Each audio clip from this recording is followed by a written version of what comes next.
함께 보실 하나님의 말씀은 열왕기하 17장 1절에서 23절까지 말씀입니다. 열왕기하 17장 1절에서 23절까지 말씀입니다.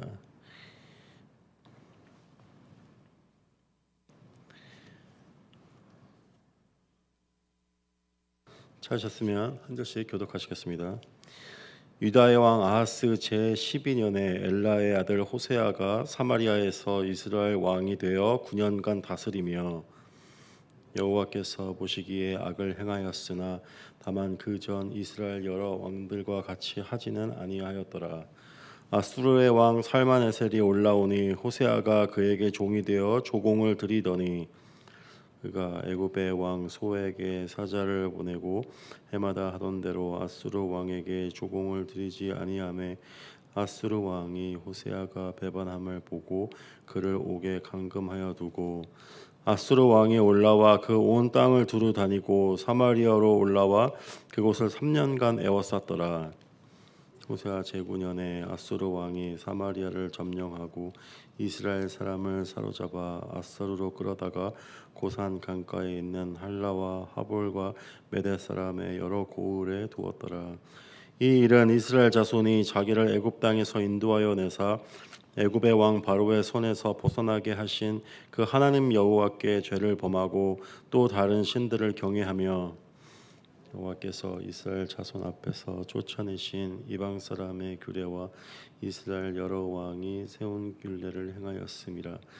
이스라엘의 자손이 점차로 불의를 행하여 그 하나님 여호와를 배역하여 모든 성읍의 망대로부터 견고한 성에 이르도록 산당을 세우고 모든 산 위에와 모든 푸른 나무 아래에 목상과 아스라 상을 세우고 또 여호와께서 그들 앞에서 물리치신 이방 사람과 같이 그곳 모든 산당에서 분향하며 또 악을 행하여 여호와를 경노하게 하였으며 또 우상을 섬겼으니 이는 여호와께서 그들에게 행하지 말라고 말씀하신 일이라. 여호와께서 각 선지자와 각 선견자를 통하여 이스라엘과 유다에게 지정하여 이르시기를 너희는 돌이켜 너희 악한 길에서 떠나 나의 명령과 율례를 지키되 내가 너희 조상들에게 명령하고 또 내 종 선지자들을 통하여 너희에게 전한 모든 율법대로 행하라 하셨으나 그들이 듣지 아니하고 그들의 목을 곧게 하기를 그들의 하나님 여호와를 믿지 아니하던 그의 조상들의 목같이 하여 여호와의 율례와 여호와께서 그들의 조상들과 더불어 세우신 언약과 경계하신 말씀을 버리고 허무한 것을 뒤따라 허망하며 또 여호와께서 명령하사 따르지 말라 하신 이방 사람을 따라 그들의 하나님 여호와의 모든 명령을 버리고 자기들을 위하여 두 송아지 형상을 부어 만들고 또 아세라 목상을 만들고 하늘의 일월 성신을 경배하며 또 바알을 섬기고 또 자기 자녀를 불 가운데로 지나가게 하며 복술과 시술을 행하고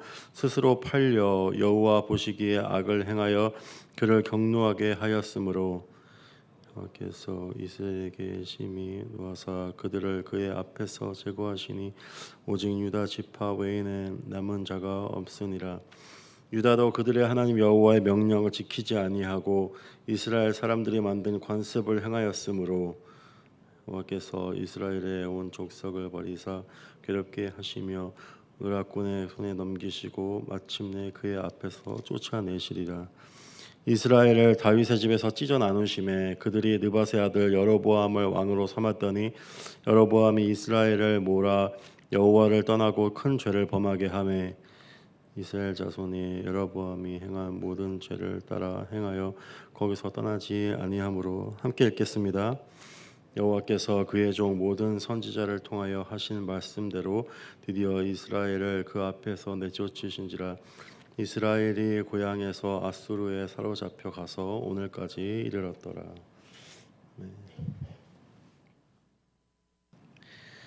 네, 오늘 본문 말씀에서 우리는 그 북이스라엘이 마지막으로 그 멸망하게 되는 그 멸망하여지게 되는 그 과정에 대해서 우리는 살펴보고 있습니다. 이 북이스라엘에서 그 호세아 왕이 이제 그 나라의 왕이 되고 그가 이제 아수르 왕 살만에셀에게 그의 스스로 종이 되기를 자처해서 그에게 계속해서 조공을 바치게 되었다고 본문에서 말하고 있습니다. 무슨 이유인지는 모르겠지만 그가 계속 드리던 매년마다 드리던 조공을 멈추고 이제 애굽 왕 소에게 사자들을 보내어 그들과 연합하고 그들을 따르기로 한 그 결정을 내리는 것을 보게 됩니다. 그러자 이제 그 아수르의 왕이 그 호세 왕이 그 자신들을 배반한 것을 이제 보게 되고 이제 내려가서 3년간 그 사마리아 땅을 이제 에워싸게 됩니다. 그리고 그 3년이 지나고 나서 이제 마침내 그 사마리아 땅을 점령하고 그 이스라엘 사람들을 잡아다가 이제 자기의 땅 그 아수르로 끌고 가서 그 곳곳 그 고을에 이제 그들을 이제 거주하도록 심어두는 것을 보게 됩니다. 그리고 이어지는 그 본문의 내용에서 그 이 일이 왜 이런 일이 그들에게 일어났는지에 대해서 그 이유와 배경에 대해서 이제 그 저자는 이제 설명하는 것을 우리는 보게 됩니다. 이 아마 이스라엘 민족이 이스라엘 사람들이 그 땅에 잡혀갔을 때 아마 그렇게 생각할 수도 있을 것입니다. 우리가 이런 고통은 이렇게 수치를 당하도록 어떤 일을 행하지 않았는데 왜 이런 일이 일어나도록 하나님이 우리에게 허락하신 것일까? 아마 그들에게 스스로 생각하고 또 하나님께 질문하였을 수도 있었을 것입니다. 그에 대해서 친절히 오늘 말씀은 이제 그렇게 설명하고 있습니다. 이것이 우연히 일어난 일이 아니라 하나님이 행하신 일인데 그 행하신 일이 그들 자신이 자초한 일이었기 때문이라고 말하고 있습니다. 뒤에 이어지는 본문에서는 이렇게 말하고 있죠. 그들 자신이 스스로 그 원수들에게 팔려가는 것을 선택했다고 본문에서 말하고 있습니다. 이어지는 본문에서 이 다음과 같은 이유로 하나님의 심판이 그들에게 임하였다고 설명을 하고 있습니다. 첫째로 그들이 하나님의 심판을 받은 이유가 하나님을 잊었기 때문이라고 말하고 있습니다.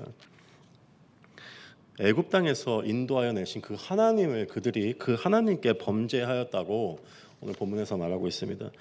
하나님은 그 애굽 땅에서 고통받고 있는 자신의 백성들을 찾아가셔서 그들에게 은혜를 베푸시고 친히 자신의 손으로 그들을 건져내신 하나님이셨습니다. 하지만 그들이 하나님을 잊었을 때 하나님의 무엇을 잊었나요? 하나님의 엄청난 은혜와 행하신 그 일들을 잊게 되었을 때 하나님을 버리는 것을 그들은 선택하게 되었습니다. 우리도 이와 마찬가지로 하나님의 은혜를 잊게 될 때 우리는 세상으로 돌아가게 됩니다. 점점 우리 안에 욕심이 자라나게 되는 것을 보게 됩니다. 은혜가 우리에게 정말 중요한 것은 정말 깊이 하나님의 은혜 안에 우리가 머무르게 될 때 그 은혜는 우리로 하여금 예배하게 만듭니다. 찬양하게 만듭니다.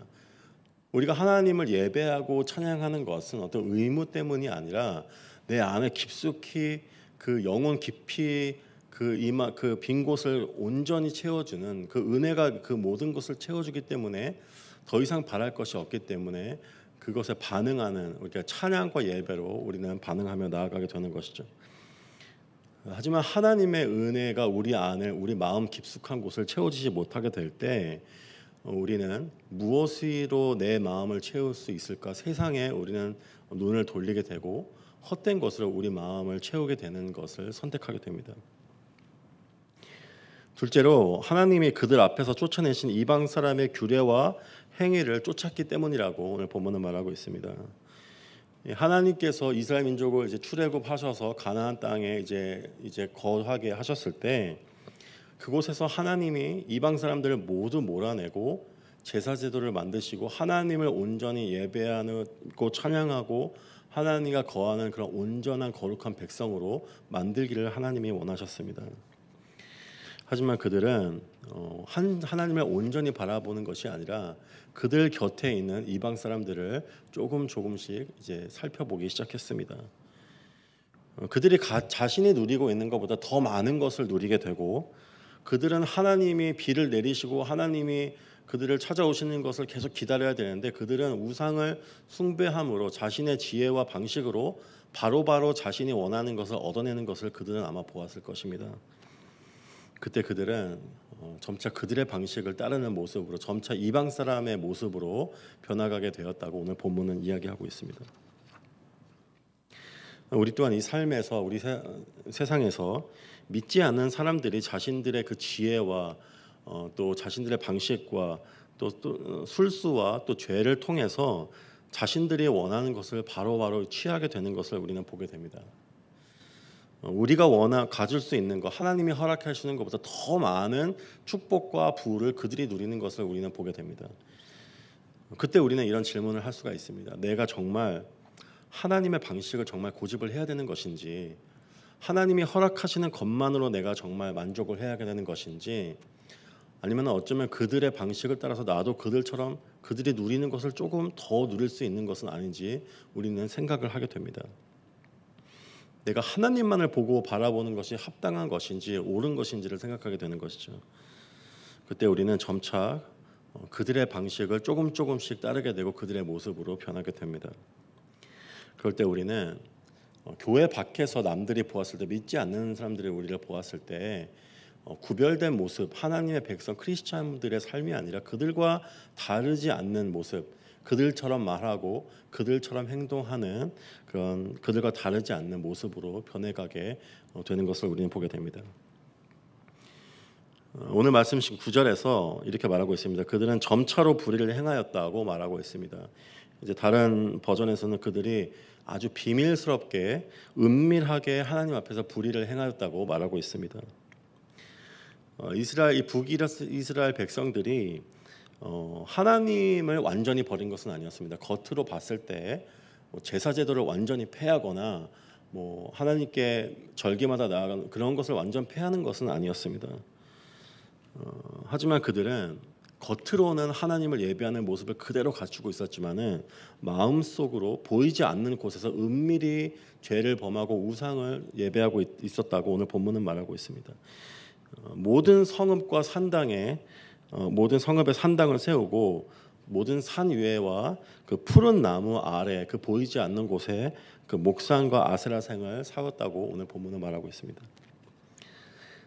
우리 또한 겉으로는 하나님을 예배하며 하나님의 뜻을 따른다고 하지만은 남들이 보이지 않는 내 자신조차도 보이지 않는 마음 깊은 그 은밀한 곳에 우리는 우리가 예배하는 다른 우상을 모시고 살아가는 경우를 보게 됩니다.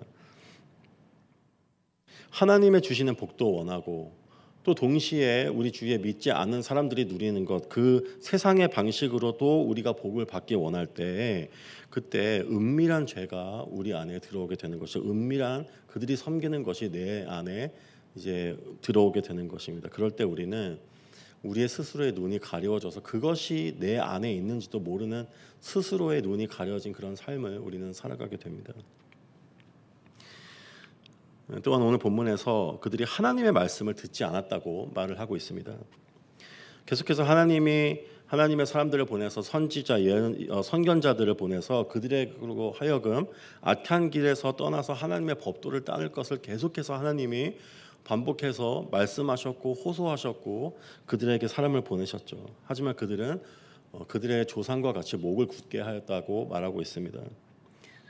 그리고 15절 말씀에 그들이 여호와의 언약과 말씀을 버렸다고 이야기하고 있습니다. 다른 버전에서는 여호와의 말씀을 그들이 멸시하였다고 말하고 있습니다.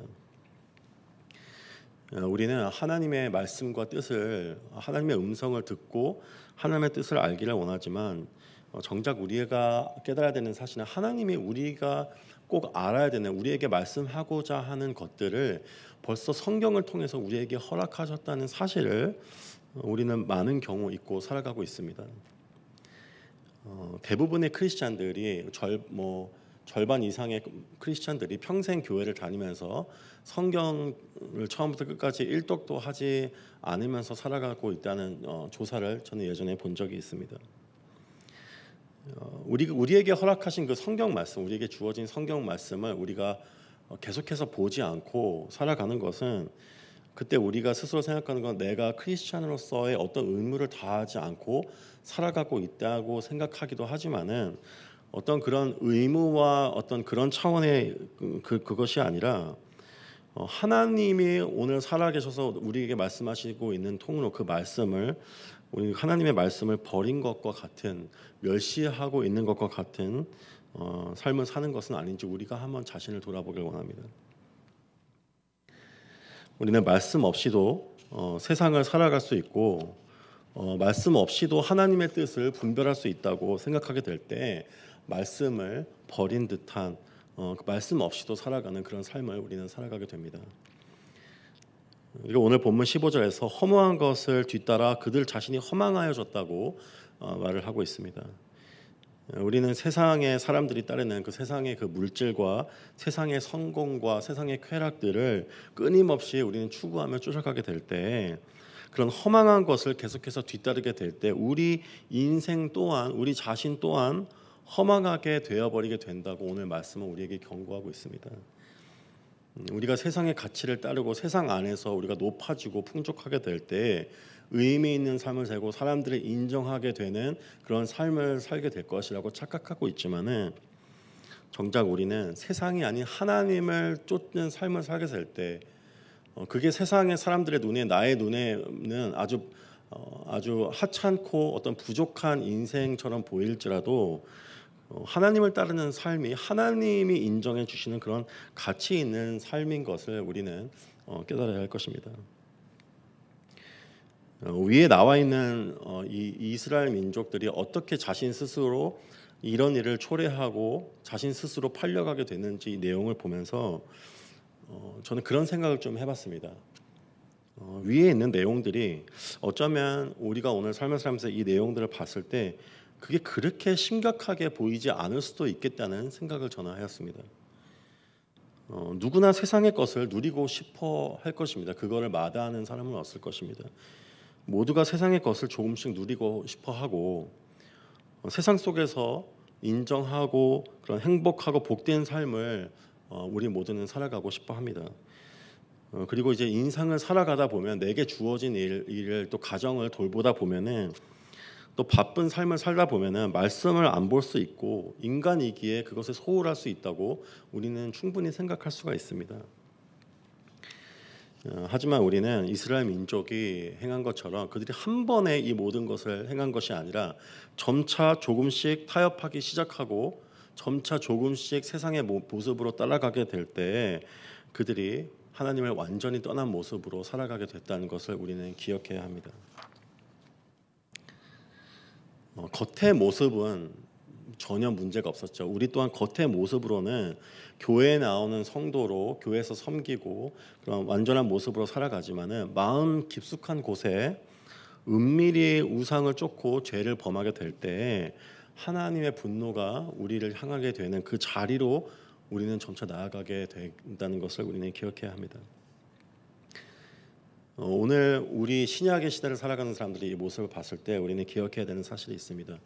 이스라엘 민족은 그 예수 그리스도를 통해서 허락하신 언약 그 전에 옛 언약 안에 살고 있었을 때 그들이 온전히 하나님의 보호하심과 은혜 안에 걸을 수 있는 조건적인 삶을 살고 있었습니다. 그들이 하나님의 율법을 따르는 그 관계 안에 머무를 때 하나님의 그 은혜를 베풀어 주시겠다고 말씀하셨죠. 하지만 그것을 따르는 삶을 거부할 때 언젠가는 하나님이 언약을 폐기하시고 그들을 심판하시겠다고 분명히 약속하셨습니다. 그들은 하나님의 분노가 쌓였을 때 다시는 하나님께 용서를 받을 수 있는 그 기회를 그들은 주어지지 못했습니다. 하지만 새 언약의 삶을 살고 있는 우리는 그리스도의 십자가를 통해서 우리의 삶이 우리의 죄가 모두 정결하게 되었다는 그 믿음으로 살아가고 있는 우리는 계속해서 하나님의 용서하심과 계속해서 하나님의 은혜가 우리를 향하고 있고 우리에게 주어진다는 사실을 우리는 기억해야 합니다. 그럼에도 불구하고 하나님께로 돌아가는 것은 우리의 몫일 것입니다. 성령님의 말씀에 귀를 기울이고 감추어진 우상과 세상의 모습으로 변해버린 내 자신을 하나님께서 내 자신이 볼 수 있도록 내 눈을 열어달라고 하나님께 구하는 것은 우리의 몫일 것입니다. 우리가 하나님께 돌아가게 될 때 이스라엘 민족의 범한 그 죄가 내가 범한 죄인 것을 깨닫고 내가 온 마음을 다해서 하나님께 돌아가게 되고 하나님께 다시 한번 은혜를 구하게 될 때 나의 의로움이 아니라 예수 그리스도의 십자가의 대속으로 인해서 하나님께 다시 한번 은혜를 구하며 나아가게 될 때 하나님께서 우리에게 허락하신 성령님을 통해서 다시 한번 우리 마음을 새롭게 하시고 하나님의 온전한 뜻을 분별하여 깨닫는 그리하여 다시 한번 내가 처음 하나님을 만났을 때처럼 하나님을 은혜를 깊게 누리고 하나님을 노래하고 예배하고 기쁨으로 하나님을 섬기는 그런 모습으로 우리를 다시 한번 변화시킬 것입니다. 그 축복이 저와 여러분에게 임하기를 축원합니다. 기도하시겠습니다. 하나님 감사합니다. 오늘 말씀을 통해서 이스라엘 민족이 주님 앞에 받은 심판이 그것이 우연이 아니라 그들 자신이 자초한 일이고 그들 자신이 하나님께 매여 있지 않고 다른 원수들에게 자신들이 팔려가도록 그들 자신을 내버려 두었기 때문에 일어나는 것을 주님 보게 됩니다. 많은 경우에 주님 우리 삶을 살아갈 때 우리가 고통이 우리에게 임할 때 그 이유를 알지 못해서 그 문제를 우리 자신에게 찾지 못해서 하나님을 원망하며 또 하나님을 등지는 삶을 살아가기도 합니다. 오늘 말씀을 통해서 주님이 우리에게 원하셨던 것, 주님이 우리에게 주님의 말씀에 순종하며 따라갈 때 허락하시겠다고 말씀하신 그 축복을 버리고 세상을 쫓았을 때 우리가 그 고통이 우리에게 임한다는 사실을 기억하며 다시 한번 주님의 은혜와 용서하심을 구하는 그 자리로 돌아가게 하여 주시옵소서. 주님이 원하시는 축복, 세상이 줄 수 있는 축복이 아니라 주님만이 허락해 주시는 기쁨과 그 은혜, 그 마음 깊은 곳에서부터 올라오는 그 찬양과 예배, 그것을 다시 한번 누리는 그곳으로 우리가 돌아갈 수 있도록 다시 한번 은혜를 베풀어 주시옵소서. 감사합니다. 예수님의 이름으로 기도드렸습니다. 아멘. 저에게 허락하신 말씀 붙잡고 가져오신 기도